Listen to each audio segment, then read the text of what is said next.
ले ली थी। आप कह रहे हैं कि अब 10 स्वर्ण मुद्राएं वापस। मैं और मेरा बही खाता झूठ बोल रहा है क्या?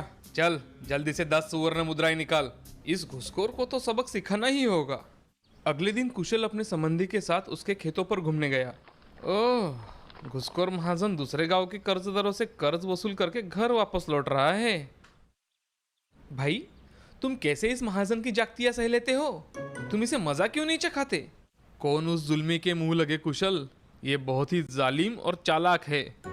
मैं आज इसे मजा चखा कर ही रहूंगा। तुम? लेकिन कैसे? बस तुम यही बैठे रहो, मैं बकरी और रस्सी लेकर राह में बने उस कुएं पर जाता हूँ। कुशल बकरी और रस्सी लेकर कुएं की ओर चल दिया। कुएं पर पहुंचकर उसने बकरी को कुएं में धक्का दे दिया। तभी वहां घोड़े पर सवार थका हारा महाजन आ पहुंचा। भाई, थोड़ा सा पानी पीने को मिलेगा? पानी? यहाँ कहाँ? हाँ, थोड़ा बहुत ही होगा। बकरियों के कुएं में पानी रह कहाँ पाता है? बकरियों का कुआं? और क्या, इसमें इतने अचराने की क्या बात है? देख नहीं रहे कि मैं क्या कर रहा हूँ? ये कहकर कुशल ने जोर लगाकर रस्सी में बंधी बकरी को कुएं से खींच लिया। देखा, ये बकरी तुमने कुएं से निकाली है, और नहीं तो क्या आसमान से निकली है? तुमने सुना नहीं, ये बकरियों का कुआं है। मेरा जब जी चाहता है इस कुएं से उतनी बकरियां निकाल लेता हूँ। क्या इसके भीतर बहुत सारी बकरियां हैं? बकरियां है नहीं, पर जब चाहा बकरियां तैयार कर लेते हैं। वो किस तरह से भला? अरे भाई, सादा हिसाब है। रात को इस कुएं में बकरियों के सींग डाल दो और सुबह बदले में बकरी ऊपर खींच लो। जितने सींग डालोगे उतनी बकरियां तैयार मिल जाएगी। ये सब सुनकर सोन सिंह ने सोचा, ये तो बड़े फायदे का काम है। लोगों को कर्ज देने और उसे वसूलने से अच्छा तो ये अधिक लाभ का काम है। उसने कुशल से कहा, क्या तुम इस कुएं को मुझे बेचोगे? उचित दाम दिया तो बेच भी सकता हूँ। ठीक है, तुम ये 5 स्वर्ण मुद्राएं मुझसे ले लो और ये कुआं मुझे दे दो। वाह, क्या अजीब खरीदार हो। केवल 5 स्वर्ण मुद्राओं के बदले में ये कीमती कुआं बेच दूं? भाई, मेरा कुआं गांव में है ना, इसलिए उसकी कीमत नहीं। अगर यही कुआं शहर में होता तो लाखों में बिकता, लाखों में। अच्छा ठीक है, 10 स्वर्ण मुद्राएं ले लो। नहीं नहीं, रहने दो, इस कुएं को खरीदना आपके बूते के बाहर है। अच्छा, 15 स्वर्ण मुद्राएं ले लो, पर मना ना करो। आप जाइए, अपना काम कीजिए। भला कहीं इतनी कम स्वर्ण मुद्राओं में इतना कीमती कुआं बिकता देखा है आपने कभी? तुम तो जिद पर ही अड़ गए हो। ठीक है, जब मैंने मन में ठान ही लिया है तो मैं तुमसे ये कुआं खरीद कर ही रहूंगा। आप फंसा शिकार जाल में। सोनसिंह ने वो सारी मुद्राएं जो कर्जदारों से वसूल लाई थी वो सब कुशल के सामने रख दी। इतनी सारी मुद्राओं के बदले तो मुझे कुआं बेच ही दो भाई। अब है तो ये मुद्राएं भी कम, पर आप बहुत आग्रह कर रहे हैं तो मैं ये कुआं आपको बेचता हूँ। आपको निराश भेजना मुझे अच्छा नहीं लग रहा। कुशल सुवर्ण मुद्रा की थैली उठाकर जब वहां से जाने लगा, भाई अपना नाम तो बताते जाओ। मेरा नाम है मैक हंगाऊ, मैं पास के पदमपुर गांव का निवासी हूँ। ये कहकर कुशल वहां से चला गया। बड़ा अच्छा सौदा पटा है आज तो।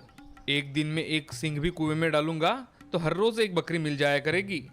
इस प्रकार एक महीने में 30 बकरी और साल में 365 बकरियां मुफ्त में ही मिल जाया करेगी। वाह वाह वाह वाह। वो खुशी खुशी गांव की ओर चल दिया। मैं आज ही बकरियों के सींग खरीद कर लाऊंगा और प्रतिदिन 8-10 सींग उस कुएं में डाल दिया करूंगा। अगले दिन आकर यहाँ से उतनी ही बकरियां ले जाया करूंगा। सोन सिंह खुशी में पागल हुआ सोचता चला जा रहा था, जब मेरे पास सैकड़ों बकरियां होगी तो मैं क्या 10 सींग डालूंगा? मैं तो सैकड़ों सींगों से कुआं भर दूंगा। 4-6 मोटे ताजे नौकर रख लूंगा। वे सारे दिन कुएं में से रस्सियों से खींच खींच कर बकरियां बाहर निकालेंगे। इस तरह मैं एक दिन करोड़पति बन जाऊंगा।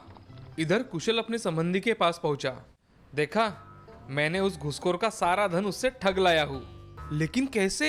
उस मक्खी चूस ने तुम्हें इतना धन दे कैसे दिया? कुशल ने अब उसे सारी बात बताई। अरे कुशल, तुमने तो सोन सिंह को खूब मूर्ख बनाया। भला कहीं कुएं से बकरियां पैदा होती है?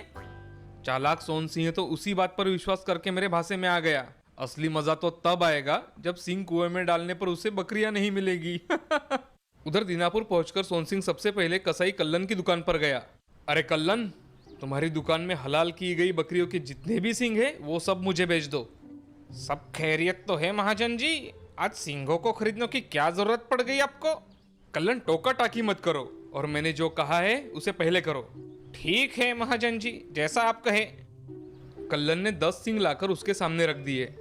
लीजिए महाजन जी। सींगों का मूल्य देकर सोन सिंह ने उससे सींग खरीद लिए। अब मुझे इसी समय जाकर ये सींग उस कुएं में डाल देने चाहिए। वो उसी समय उस कुएं पर पहुंचा और सारे सींग कुएं में डाल दिए। उस रात उसे नींद ही नहीं आई। कल सुबह का वो नजारा कितना अच्छा होगा जब मैं 10 जीती जागती बकरियां उस कुएं से खींचकर बाहर निकालूंगा। सुबह होने पर वो रस्सी लेकर कुएं पर पहुंचा। कुएं में तो एक भी बकरी नजर नहीं आ रही। उसे सब्र नहीं हुआ और वो कुएं में उतर गया। पानी में तो सिर्फ बकरियों के वही सींग है जो कल मैंने डाले थे। वो परेशान होकर कुएं से बाहर निकला। लगता है मैक हंगाऊ नाम का वो आदमी मुझे कल ठग गया। मुझे इसी समय उसके गांव जाकर उसकी अच्छी तरह से खबर लेनी चाहिए। घोड़े पर चढ़कर वो उसी समय पदमपुर गांव पहुंचा। क्या तुम मैं कहा गांव को जानते हो क्या? गांव वालों के समझ में ही नहीं आ रहा था कि सोन सिंह क्या कह रहा है। आप यही तो कह रहे हैं कि मैं कहा गाऊं? हाँ हाँ, मैं कहा गाऊं। इसमें पूछने की क्या बात है? गाना कोई बुरी बात नहीं है, आप यही गा सकते हैं। ये तुम क्या कह रहे हो? मैं ठीक ही कह रहा हूँ, इसमें पूछना क्या है?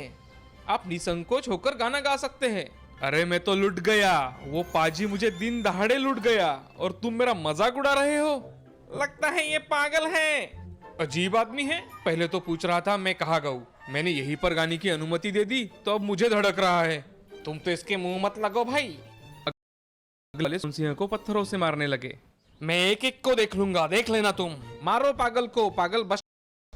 जैसे तैसे सोन सिंह वहां से जान बचाकर भागा। अरे अरे, ये मैं कौन सी मुसीबत में फंस गया, यहाँ तो जान के लाले पड़ गए। रमन ने जब इतनी कहानी सुनाने के पश्चात मूर्ति की ओर देखा। ओ, मेरी सुनाई कहानी ने तो उदास पत्थर की मूर्ति के होठों पर हंसी ला दी है। रमन, तुमने मुझे हंसाकर मेरा दिल जीत लिया।